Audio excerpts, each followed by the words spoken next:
Assalamualaikum warahmatullahi wabarakatuh. My name is Anissa Ramasari Tengganis, and today I wanna explain a case study of air freight export. And in here I choose an article with the title is Garment Exporter Prefer Cheaper Maldives by Passing Dhaka Indian Airports. Without any further ado, let's jump to the explanation. The article from the Daily Star explained a recent shift in how Bangladeshi garment exporters are delivering their products to international market, particularly in Europe. Traditionally, these exporters used air freight services from Dhaka Hazrat Shahilalal International Airport or nearby regionally hubs like Kolkata from India, Colombo from Sri Lanka, and Singapore. However, in 2024, a combination of rising costs, inefficiencies, and political disruption led many exporters to seek alternatives. Dhaka Airport posed significant problems, include high air freight costs in Dhaka. Exporters in Bangladesh were struggling with very high air freight rates, which rose to about $6.30 to $6.50 per kilogram when shipping garments from Dhaka to European markets.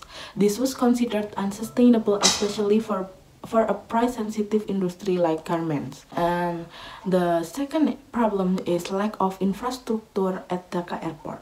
Dhaka's main airport was also facing serious logistical problems such as limited availability of cargo space, lack of explosive detection system or EDS, scanner and other key equipment, and high ground handling charge and various operational delays. Then, political disruption. In July and August 2024, student protests in Bangladesh disrupted factory operation and transportation, creating a backlog of garment shipments.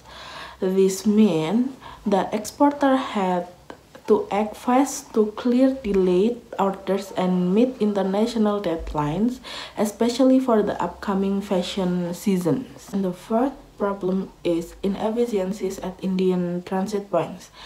Exporters also previously used Kolkata and other Indian airports as transit points. However, these two became slow and costly due to congestion and various logistical hurdles. As a result, the Indian routes no longer provided a reliable alternative. To overcome this problem, many Bangladeshi garment exporters started using two-stage shipping process through the Maldives.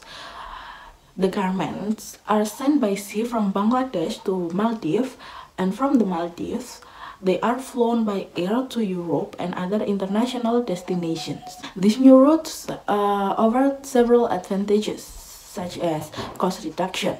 Shipping cost decreased to $3.80 to $4.10 per kilogram, saving nearly $1 per kilogram compared to the previous rate.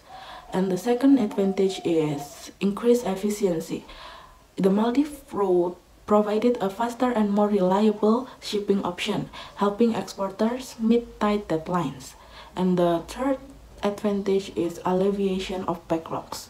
The alternative route helped clear and shipment backlog that had accumulated during the protest. In this case, there are so many impact and industry response, such as Bangladesh Freight Forwarders Association. President Kabir Ahmed said that this shift wasn't planned in advance by government, but emerged organically as freight companies and exporters look for quicker and more cost-effective option. The move is also having an impact on India, which previously handled a large portion of Bangladesh air cargo, with exporters now skipping Indian airports in favor of the Maldives. India is losing a significant share of transit business. Moreover, this new route gives Bangladeshi exporters more independence and control over their supply chain, reducing their dependence on neighboring countries and improving resilience during disruptions. And for the conclusion, the article shows how Bangladesh garment exporters are adapting to tough challenges by changing their logistic strategies. High costs, airport inefficiencies, and recent political unrest push them to explore alternative routes.